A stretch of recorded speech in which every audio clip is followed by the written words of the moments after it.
আজকে শুরু হচ্ছে আমাদের নতুন টপিক ফোবিয়া। ফোবিয়া বলতে এক কথা আমরা কি বুঝি? ভয়, ফিয়ার বা অ্যাংজাইটি। তাহলে ইন্ট্রোডাকশন শুরু করি। দেখো কি বলছে, phobias are a type of anxiety disorders that can cause significant distress and interference in a person's life. দেখো, ভয় বা অ্যাংজাইটি আমাদের সবারই লাইফে কিছু না কিছু থাকে, কিন্তু সেটাকে কি আমরা কন্ট্রোল করতে পারি? এবার যখন সেটা আমাদের প্রচণ্ড ডিস্ট্রেস তৈরি করে, আমাদের মাথার মধ্যে খুব চাপ তৈরি করে, স্ট্রেস দেয় এবং সেটা ইন্টারফেয়ার করে আমাদের পার্সোনাল লাইফের সাথে, আমাদের ডেলি লিভিংয়ের সাথে ডেলি লিভিংকে হ্যাম্পার করে, তখন তাকে আমরা ফোবিয়া বলি। তাহলে phobias can develop in response to A traumatic event. এবার দেখো, ফোবিয়া কোনো একটা খুব দুঃখজনক ঘটনা কারোর সাথে ঘটেছে বা দুর্ঘটনা, অ্যাক্সিডেন্ট কিছু একটা হয়েছে, তার থেকে ফোবিয়া ডেভেলপ করতে পারে। Or also without any apparent cause. আবার এমন কোনো কারণের জন্য হতে পারে যেটা আমরা খালি চোখে দেখে বুঝতে পারছি না, অথচ তার ভেতরে কোনো সাইকোলজিক্যাল কন্ডিশন রয়েছে, কিছু প্রবলেম রয়েছে, যার থেকে ফোবিয়া ডেভেলপ করছে। They often involve a persistent and excessive fear that is out of proportion to the actual danger posed by the object.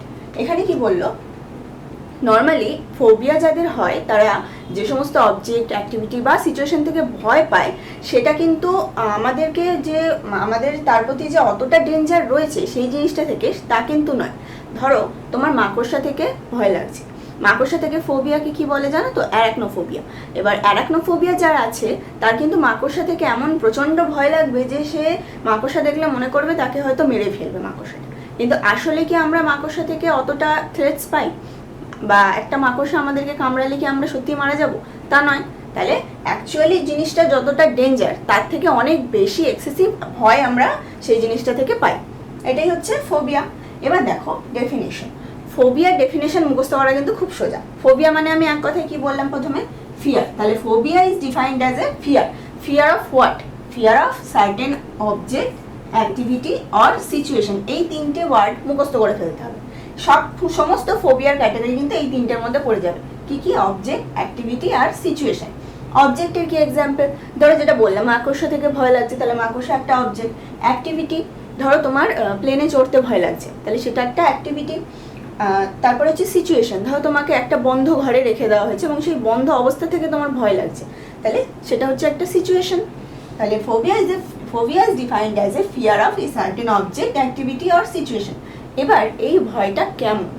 ভয়টা কি রিজনেবল? না, আনরিজনেবল। ভয়টা কি কন্ট্রোলেবল? যাদের ফোবিয়া আছে তারা কন্ট্রোল করতে পারে ভয়টা? না, আনকন্ট্রোলেবল। আর ইন্টেন্স। ফোবিয়াতে কিন্তু এমন হয় কখনো কখনো যে সিভিয়ার ফিজিক্যাল সাইন সিমটমস দেখা দেয়, মানে প্রচণ্ড ঘাম হবে, এমনকি মানুষ অজ্ঞানও হয়ে যেতে পারে। তাহলে কোর্সটা ভীষণ ইন্টেন্স। আর কি? ইররেশনাল। কোনো র্যাশনাল ফিয়ার তো নয় এটা, তাই না? অন্য কোনো ঘটনার থেকে আমার কোনো একটা জিনিসের প্রতি ভয় জন্মাচ্ছে, তাহলে সেই ফিয়ারটা কি র্যাশনাল হলো? না। তাহলে এবার দেখো, ইউ দিয়ে দুটো ওয়ার্ড রয়েছে আর আই দিয়ে দুটো ওয়ার্ড রয়েছে, তাহলে কিভাবে মুখস্থ করবে? ইউ দিয়ে দুটো, আই দিয়ে দুটো। Unreasonable, uncontrollable, intense, irrational. Fear of an certain object, activity আর সিচুয়েশন। ঠিক আছে, এবার আমরা ক্লাসিফিকেশনটা দেখে নিই। দেখো, অ্যাকর্ডিং টু ICD-10। ICD-10 কি? 10 বলতে 10th রিভিশন। কিসের? International statistical classification of diseases and related health problems. জিনিসটা কি? একটা medical classification given by the WHO। Medical classification list কিসের? ডিজিজের। এবার দেখো, এই লিস্টের মধ্যে ABCDF করে অনেকগুলো ক্যাটাগরি রয়েছে, তার মধ্যে F ক্যাটাগরিটা পুরোটা হচ্ছে আমাদের মেন্টাল ডিসঅর্ডার্সের জন্য। তাহলে F01 থেকে F99 এই পুরোটাই কিন্তু আমাদের মেন্টাল ডিসঅর্ডারের জন্য। এবার তার মধ্যে F40 থেকে শুরু হচ্ছে ফোবিয়া, এবং 5টা ভাগ রয়েছে, 40.0, 1, 2, 8 আর 9। কি কি রয়েছে? অ্যাগোরাফোবিয়া। ফার্স্ট হচ্ছে অ্যাগোরাফোবিয়া। অ্যাগোরাফোবিয়া হচ্ছে ফ্যামিলিয়ার এনভায়রনমেন্ট বা হোম এনভায়রনমেন্ট থেকে দূরে থাকার ফোবিয়া। নেক্সট হচ্ছে সোশ্যাল ফোবিয়া, সোশ্যালাইজ করার যে ফোবিয়া। তারপরে হচ্ছে স্পেসিফিক ফোবিয়াস, এগুলো হচ্ছে একটা স্পেসিফিক অবজেক্ট থেকে, যেমন মাকড়সা থেকে বললাম অ্যারাকনোফোবিয়া, বা অনেকের ব্লাড থেকে হয় হিম্যাটোফোবিয়া। ঠিক আছে, তারপরে হচ্ছে আদার ফোবিক অ্যাংজাইটি ডিসঅর্ডার্স, আর 40.9-এ আছে ফোবিক অ্যাংজাইটি ডিসঅর্ডার্স আনস্পেসিফাইড। এবার দেখে নিই epidemiology. Phobias are the most common of all anxiety disorder. সমস্ত অ্যাংজাইটি ডিসঅর্ডারের মধ্যে ফোবিয়া হচ্ছে সব থেকে common. Specific phobias are the most common mental disorder in women. তাহলে মেয়েদের মধ্যে স্পেসিফিক ফোবিয়া যেটা রয়েছে সেটা কিন্তু সব থেকে বেশি common and second most common in men. Next হচ্ছে specific phobia affects 7 to 11% of the population at some point in their life. লাইফের কোনো একটা পর্যায়ে স্পেসিফিক ফোবিয়া একটা গিভেন পপুলেশনের 7 to 11% পিপলকে কিন্তু অ্যাফেক্ট করে। এটাকে লাইফ টাইম প্রিভ্যালেন্সও বলা হয়। আর life time prevalence for agoraphobia 0.6 to 6%, মানে কোনো একটা গিভেন পপুলেশনের 0.6 থেকে 6% পিপল লাইফের কোনো না কোনো পর্যায়ে এসে অ্যাগোরাফোবিয়া এক্সপিরিয়েন্স করবে। নেক্সট হচ্ছে 6 month prevalence for social phobia is about 2 to 3%। 6 month prevalence মানে প্রতি 6 মাসে একটা গিভেন পপুলেশনের 2 to 3% পিপল সোশ্যাল ফোবিয়ায় আক্রান্ত হয়। বোঝা গেল? এবার দেখে নেব ফোবিয়ার ইটিওলজিগুলো কি কি আছে। ফোবিয়ার ইটিওলজি জানতে গেলে আমাদের প্রথমে 3টে থিওরি জানতে হবে। এই থিওরিগুলো দিয়েই কিন্তু কিভাবে ফোবিয়া ডেভেলপ করছে সেটা বলা হয়। ফার্স্ট হচ্ছে সাইকোডাইনামিক থিওরি, সেকেন্ড হচ্ছে classical conditioning theory by learning, third হচ্ছে কগনিটিভ থিওরি। তাহলে ফার্স্টে দেখে নিই সাইকোডাইনামিক থিওরি কি। আমরা সাইকো অ্যানালিটিক থিওরির কথা পড়েছি,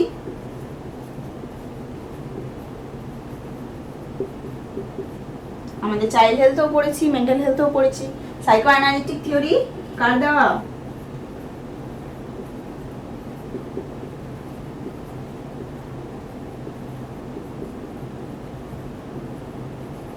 সিগমন্ড ফ্রয়েডের। এটা কিন্তু ফ্রিউড নয়, ফ্রয়েড। হ্যাঁ, তাহলে সাইকো অ্যানালিটিক থিওরি সিগমন্ড ফ্রয়েডের দেওয়া। সাইকো ডাইনামিক থিওরিটাও সেম জিনিস, ফ্রয়েডের ফলোয়াররা পরে সেটাকে একটু মডিফাই করেছিলেন, তারপরে সেটা সাইকো ডাইনামিক নাম হয়েছে। ঠিক আছে, তাহলে এই থিওরিতে 3টে মেইন জিনিস আমাদের কি কি ছিল? আইডি, ইগো আর সুপার ইগো। আইডি মানে কি? আমার এই জিনিসটা এক্ষুনি চাই। সুপার ইগো মানে কি? না, এটা আমার একদমই দরকার নেই। আর ইগো কি করে? এই দুজনের মাঝখানে ব্যালেন্স করে চলার চেষ্টা করে। তার জন্য ইগো কিছু কিছু জিনিসের সাহায্য নেয়। সেই জিনিসটা কি?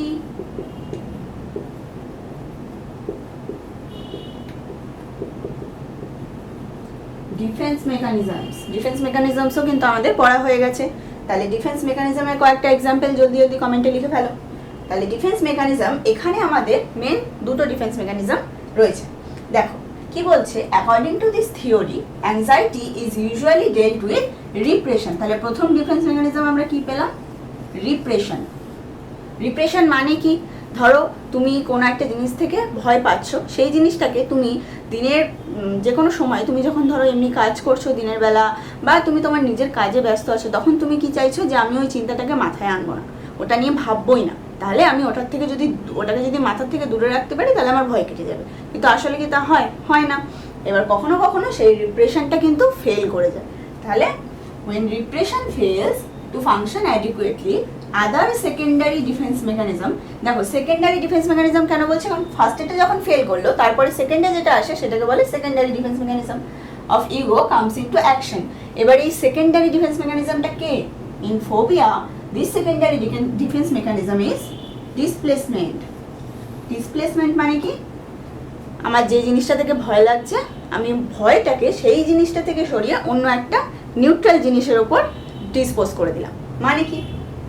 By displacement anxiety is transferred from a really dangerous or frightening object, মানে যে জিনিসটা থেকে আমি অ্যাকচুয়ালি ভয় পাচ্ছি, টু এ নিউট্রাল স্টিমুলাস, সেটা থেকে সরে একটা অন্য কোনো অবজেক্টের উপর আমি ভয়টা ট্রান্সফার করে দিলাম। যেমন ধরো তোমার বাবা খুব রাগী, এবং তুমি জানো বাবা অফিস থেকে এসে ওই একটা চেয়ারে বসবে, তোমাকেও নিয়ে বসাবে, দিয়ে অঙ্ক করাতে বসবে। এবার অঙ্ক করাতে বসলেই বাবা খুব মারধর করবে, এটা তুমি জানো।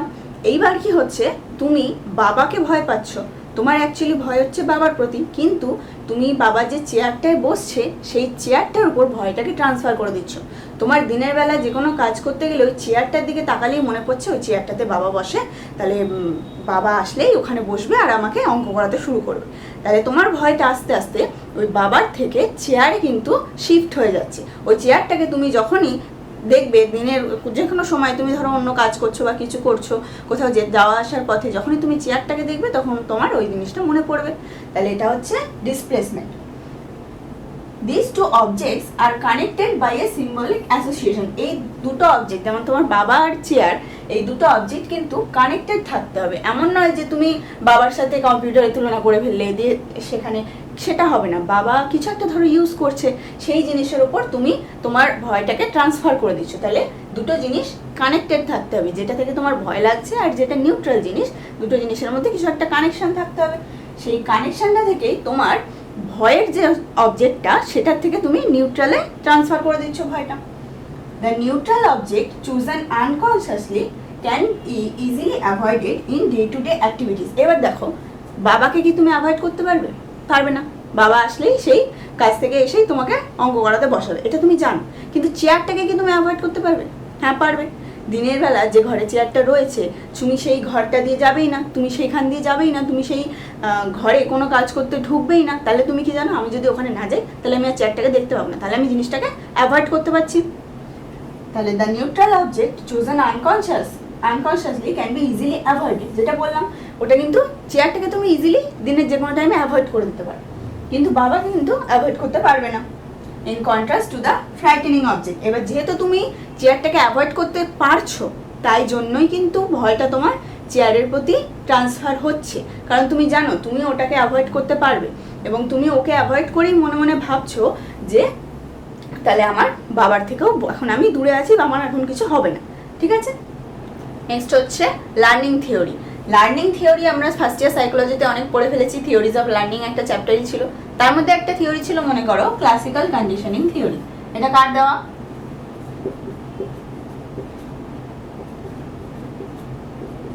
আইভান প্যাভলভের।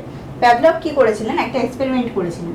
কিরকম না, একটা কুকুরকে তিনি ঘন্টা বাজিয়ে খেতে দিতেন। প্রথমে কুকুরটার খাবার দেখলেই কি হতো, স্যালাইভেশন হতো। তারপর আস্তে আস্তে কুকুরটা বুঝতে পারলো যে আচ্ছা ঘন্টা বাজলেই খাবার আসছে। তারপর থেকে কি শুরু হলো, যে ঘন্টা বাজলেই কুকুরের কিন্তু স্যালাইভেশন হতে শুরু করলো। সে থেকে খাবার দেওয়া হোক বা না হোক, ঘন্টার শব্দ শুনলেই তার স্যালাইভেশন শুরু হয়ে যাচ্ছিল। এইবার এটাকে তুমি ফোবিয়ার সাথে কম্পেয়ার করো। কিভাবে না, কুকুরের বদলে একজন মানুষকে চিন্তা করো, আর ফুড, এটা হচ্ছে তোমার অ্যাকচুয়াল কন্ডিশনিং স্টিমুলাস, এটা হচ্ছে তোমার ফ্রাইটেনিং অবজেক্ট, যেটা থেকে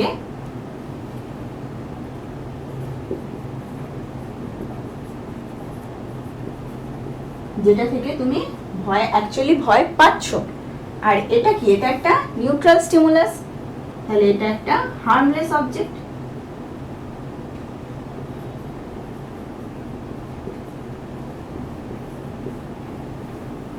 আর এই স্যালাইভেশনটা এখানে কি হবে,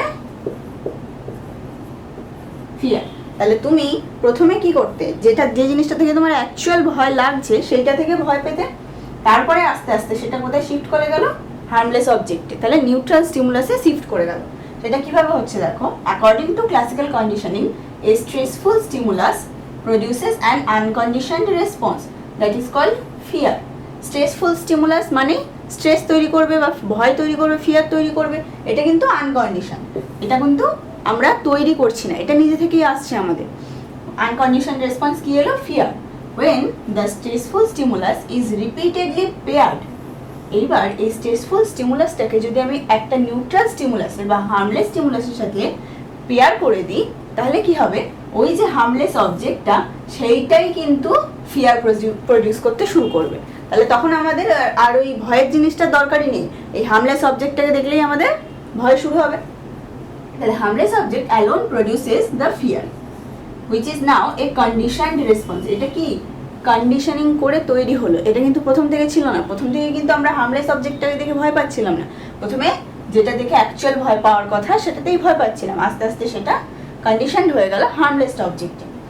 If the person avoids the harmless object to avoid fear, the fear becomes phobia. এর একটা ভালো এক্সাম্পল দিই। আমি যখন ছোট ছিলাম, আমাদের বাড়িতে না বড় বড় তেলের ড্রাম ছিল। এবার আমার ছোটবেলা থেকেই খুব ভূতের ভয়। তো আমার মা কি করতো, যখনই আমি কোনো দুষ্টুমি করতাম আমাকে বলতো, ওই দেখ ওই ড্রামে কিন্তু ভূত ভরে রেখেছি, হ্যাঁ তুই দুষ্টুমি করবি আর ওই ড্রাম থেকে ভূতগুলো বেরিয়ে আসবে আর তোকে ভয় দেখাবে। এইবার কি হয়েছে, আমি ভূতের ভয় পেতে পেতে ওই ড্রাম থেকে ভয় পাওয়া শুরু করেছি। এবার ওই ড্রামগুলোকে আমি আস্তে আস্তে অ্যাভয়েড করতাম, দিনের বেলা হোক রাতের বেলা হোক ওই ড্রামের কাছে আমি যেতামই না। তাহলে আমার ভূতের ভয়টা কোথা থেকে শিফট হয়ে কোথায় গেল, ওই ভূতের থেকে শিফট হয়ে তেলের ড্রামে চলে গেল। কেন না, ভূতের সাথে ড্রামটাকে পেয়ার করা হয়েছে। এটা হচ্ছে সেম জিনিস, ঠিক আছে। 3 নম্বর হচ্ছে কগনিটিভ থিওরি। কগনিটিভ থিওরি কার দেওয়া,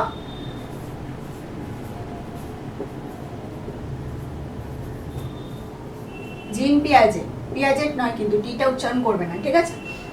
এখানে কি বলছে, anxiety is the product of faulty cognition or anxiety producing self instruction. মানে এখানে আমরা নিজেরাই কোনো একটা ঘটনা বা বিষয়কে নিয়ে এমন চিন্তাধারা করতে থাকি, এত ওভার থিঙ্কিং করতে থাকি যে সেখান থেকে অ্যাংজাইটি তৈরি হয়। Cognitive theories believe that some individuals engage in negative and irrational thinking, যেটা বললাম, কোনো একটা ঘটনা হলো সেটাকে নিয়ে এত নেগেটিভ চিন্তা করতে থাকি যে that produce anxiety reactions. This individual then begins to seek out avoidance behavior. এবার কি হচ্ছে, যত অ্যাংজাইটি বাড়ছে সেটাকে নিয়ে তত অ্যাভয়েড করার প্রবণতা বাড়ছে। এই অ্যাভয়েডেন্স বিহেভিয়ার আসলে, to prevent anxiety, avoidance behaviour আসলে কি তৈরি হবে, ফোবিয়া। তাহলে ধরো একটা এক্সাম্পল দিচ্ছি, ধরো আমাদের মধ্যে অনেকেই কুকুরে কামড়ায়। এবার যাদেরকে কুকুরে কামড়ায় সবাই কি ফোবিয়া ডেভেলপ করে নেয় কুকুরদের প্রতি, তা নয়। কিন্তু কিছু কিছু মানুষ সেই একবার কুকুরে কামড়ালো সেটাকে নিয়ে এমন চিন্তা করতে থাকে যে বাবা আমাকে এইরকম কুকুরে কামড়ালো, এরপরে যদি আবার কুকুরের সাথে দেখা হয় তখন কি হবে, তো যখন যদি আবার কুকুরটা আমাকে কামড়ায় তখন কি করব, আমি তখন কোন দিকে পালাবো, কি করব, আর যদি কামড়ে দেয় তাহলে আমাকে এত ইঞ্জেকশন নিতে হবে আবার, দিয়ে সে অ্যাংজাইটি রিয়াকশনস প্রডিউস করতে থাকে কুকুরের প্রতি। এইবার সে কি করে, সমস্ত কুকুরকে অ্যাভয়েড করতে থাকে, সেখান থেকে কুকুরের প্রতি তার ফোবিয়া তৈরি হয়। এটা হয়ে গেল কগনিটিভ থিওরি। তাহলে ইটিওলজিগুলো বোঝা গেল। এবার দেখে নিই ফোবিয়ার কোর্স মানে ফোবিয়ার ব্যাপকতা কতটা, ইন্টেন্সিটি কতটা। দেখো, phobias are more common in women with an onset in late second decade or early third decade. Decade মানে হচ্ছে 10 বছর, তাহলে লেট সেকেন্ড ডিকেড মানে হচ্ছে লেট 20s আর আর্লি 30s। এই বয়সের রেঞ্জটার মধ্যে ফোবিয়া হচ্ছে মেয়েদের মধ্যে সব থেকে common. Onset is sudden without any cause, যেটা বলেছিলাম কোনো ট্রমাটিক কজের পরে হতে পারে, আবার অন্য কোনো অ্যাপারেন্ট কজ ছাড়াও হতে পারে। The course is usually chronic, মানে অনেক দিন ধরে থাকে। সামটাইমস ফোবিয়াস আর স্পন্টেনিয়াস রিমিটিং, কখনো কখনো। এবার কিছু কমন স্পেসিফিক ফোবিয়াগুলো দেখে নিই। ফার্স্টে আছে কি, অ্যাক্রোফোবিয়া। অ্যাক্রোফোবিয়া মানে কি, ফিয়ার অফ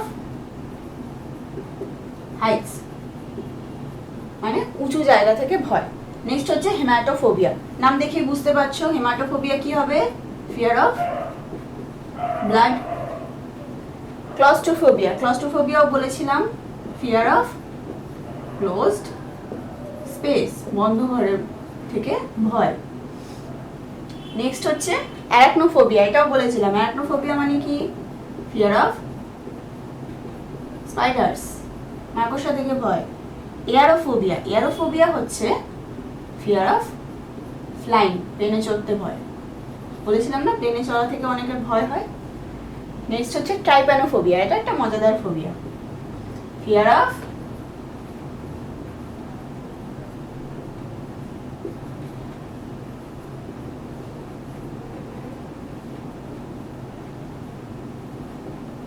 মানে যারা আমরা দেখি না অনেক ভিডিওতে ফেসবুকে বা ইনস্টাগ্রামে, যে নার্স ইঞ্জেকশন দিতে যাচ্ছে আর ভয় পালাচ্ছে রোগী, এটা হচ্ছে ট্রাইপ্যানোফোবিয়া, ফিয়ার অফ নিডলস। আচ্ছা, এবার হচ্ছে ফোবিয়ার ডায়াগনোসিস কিভাবে করব ফোবিয়া।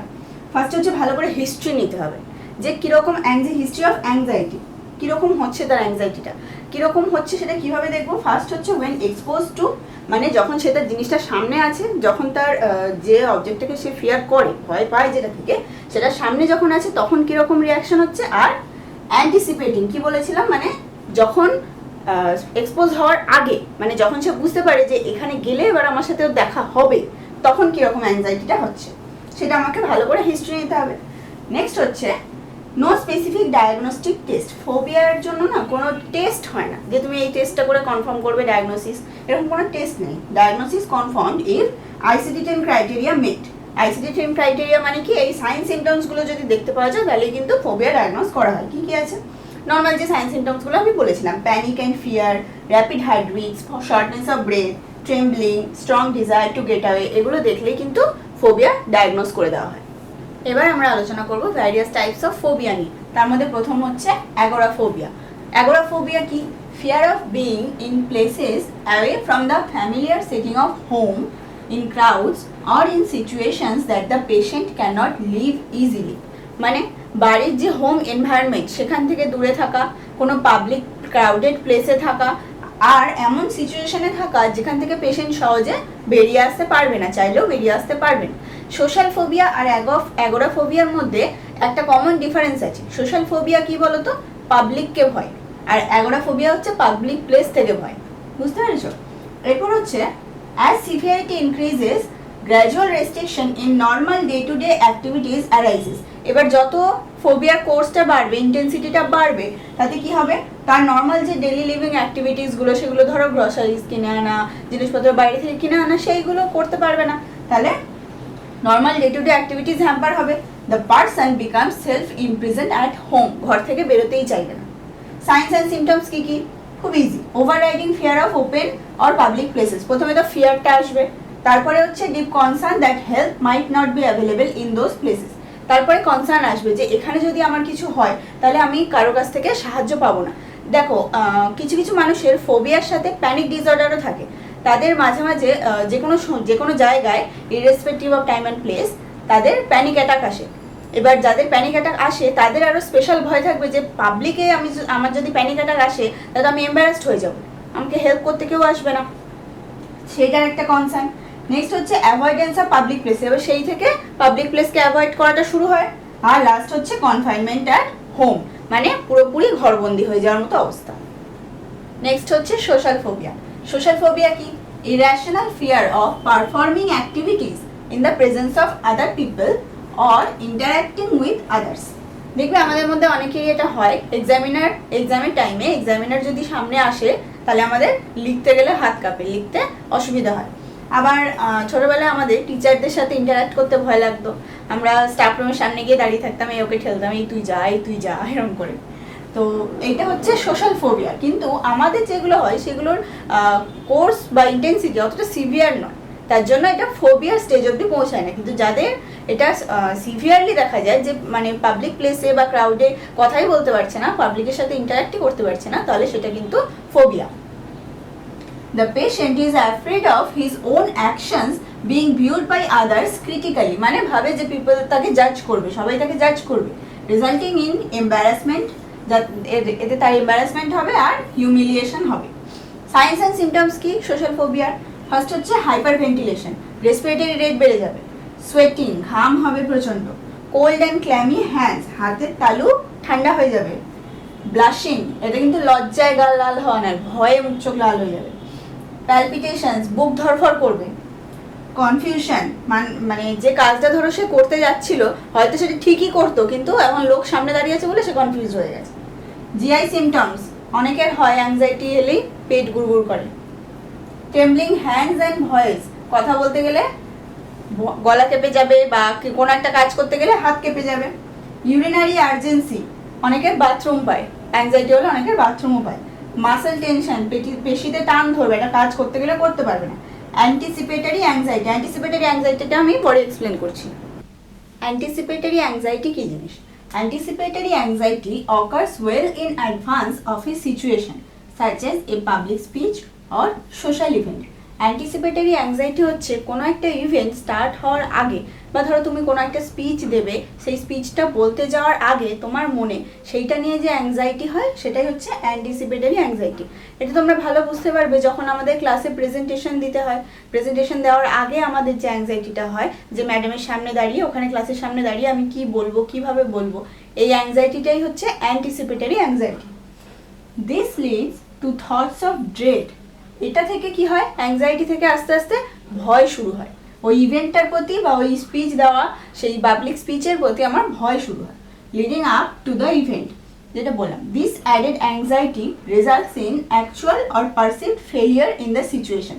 এবার কি হয়, এই যে আমার আগে থেকে একটা অ্যাংজাইটি ভয় নিয়ে আমি যাচ্ছি প্রেজেন্ট করতে, ওখানে গিয়ে দেখলাম ওই ভয়ের জন্য আমি ঠিকমতো বলতে পারলাম না, কথা বলতে পারলাম না, বা ঠিকমতো প্রেজেন্ট করতে পারলাম না, তাহলে ফেলিয়ার হলো আমার কাজটা, লিডিং টু এম্বারাসমেন্ট। এবার ফেলিয়ার হলেই আমার এম্বারাসমেন্ট আসবে, গোটা ক্লাসের সামনে আমার এম্বারাসমেন্ট হয়ে গেল।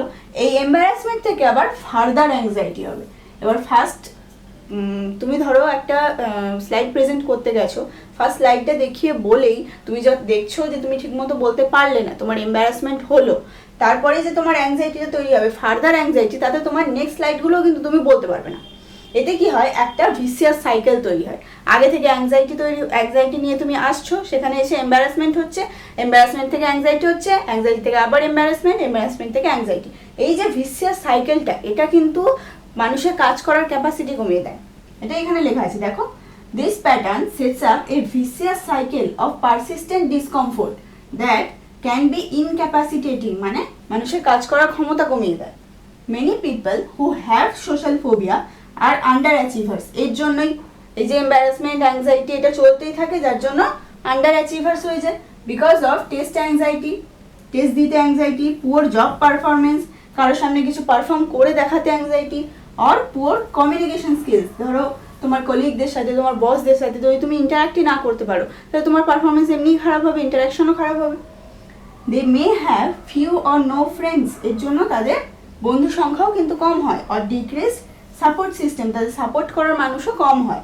আর পুয়ার ইন্টারপার্সোনাল রিলেশনশিপ, কারণ তারা রিলেশনশিপ তৈরি করতে পারে না ঠিক মতো, কারণ সোশ্যাল ফোবিয়ার জন্য মেনলি আমাদের ফ্রেন্ড যে সার্কেলটা, সেটা ঠিক মতো তৈরিই হয় না। নেক্সট হচ্ছে স্পেসিফিক ফোবিয়া। স্পেসিফিক ফোবিয়া কি? Irrational fear of a simple object or stimulus, একটা অবজেক্ট থেকে ভয়। They are common in childhood, by early teenage most of the fears are lost. যেমন আমার এখন তেলের ড্রাম থেকে আর ভয় লাগে না, মানে চাইল্ডহুডে এরকম অনেক ধরনের স্পেসিফিক ফোবিয়া থাকতে পারে, কিন্তু টিনেজ আস্তে আস্তে, আর্লি টিনেজ আস্তে আস্তে আমরা ব্যাপারগুলো আস্তে আস্তে বুঝতে পারি যে এগুলো থেকে ভয় পাওয়াটা ইরেশনাল, তাতে আস্তে আস্তে আমাদের ফোবিয়াটা কমে যেতে থাকে। But a few persist till adult life, কিছু কিছু আবার অ্যাডাল্ট লাইফ অব্দি পারসিস্ট করেও যেতে পারে। Sometimes they may reappear after a symptom free period, কখনো দেখা গেল যে ফোবিয়াটা রিডিউস হয়ে গেছে অনেকটা, সিমটম ফ্রি পিরিয়ড চলছে, মানে আমার কোন ওই জিনিসটাকে দেখলে আর ভয় লাগছে না, কয়েকদিন পরে বা কয়েক মাস পরে আবার সেই জিনিসটা রিঅ্যাপিয়ার হলো, আবার ওটা থেকে দেখে আমার ভয় লাগতে শুরু করলো। Exposure to the phobic object result in panic attacks, কি হয়, যাদের স্পেসিফিক ফোবিয়া থাকে তাদের সামনে হঠাৎ করে ওই জিনিসটা নিয়ে চলে গেলে তাদের প্যানিক অ্যাটাক চলে আসে। সাইন্স অ্যান্ড সিমটমস, দেখো এটা আমি মাকড়সা থেকে ভয় দিয়ে বুঝিয়ে দিই পুরোটা। সাইন্স অ্যান্ড সিমটম ফার্স্টে দেখো, irrational and persistent fear of object or situation, তো নর্মাল জিনিসটা থেকে ভয়। লস অফ কন্ট্রোল, হঠাৎ করে মাকড়সা দেখে ফেললে ভয়। ফেন্টিং অর প্যানিক রেসপন্স, অজ্ঞান হয়ে যেতে পারে, এত ভয় লেগে গেল যে লস অফ কনসাসনেস। নেক্সট হচ্ছে avoidance of activities involving feared stimulus, ধরো তোমার বাথরুমে মাকড়সা আছে, তুমি বাথরুমে চান করতে যাবে না।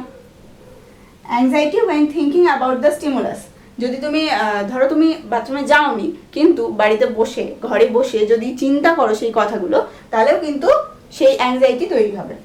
ওয়ারি and anticipatory anxiety, worry with anticipatory anxiety, ধরো অ্যান্টিসিপেটরি অ্যাংজাইটি মানে কি, ধরো তুমি ভাবছো যে তোমাকে কিছু একটা কাজ করতে হবে, যেটা করতে গিয়ে তোমার মাকড়সাটার সাথে দেখা হবে, সেটা তোমাকে ভবিষ্যতে করতে হবে, কিন্তু সেটা করতে গিয়ে তোমার মাকড়সাটার সাথে দেখা হচ্ছে, তাহলে সেখান থেকে যে অ্যাংজাইটি হচ্ছে সেটা হচ্ছে anticipatory anxiety. Possible impaired social or work functioning, এবার তোমার কাজের জায়গায় বা ধরো তুমি বাইরে আছো, তখন হঠাৎ করে একটা মাকড়সা দেখে ফেললে কি হবে, প্যানিক অ্যাটাক চলে আসবে, তাহলে তোমার ওয়ার্ক ফাংশনিং কমে যাবে, সোশ্যাল ফাংশনিংও কমে যেতে পারে।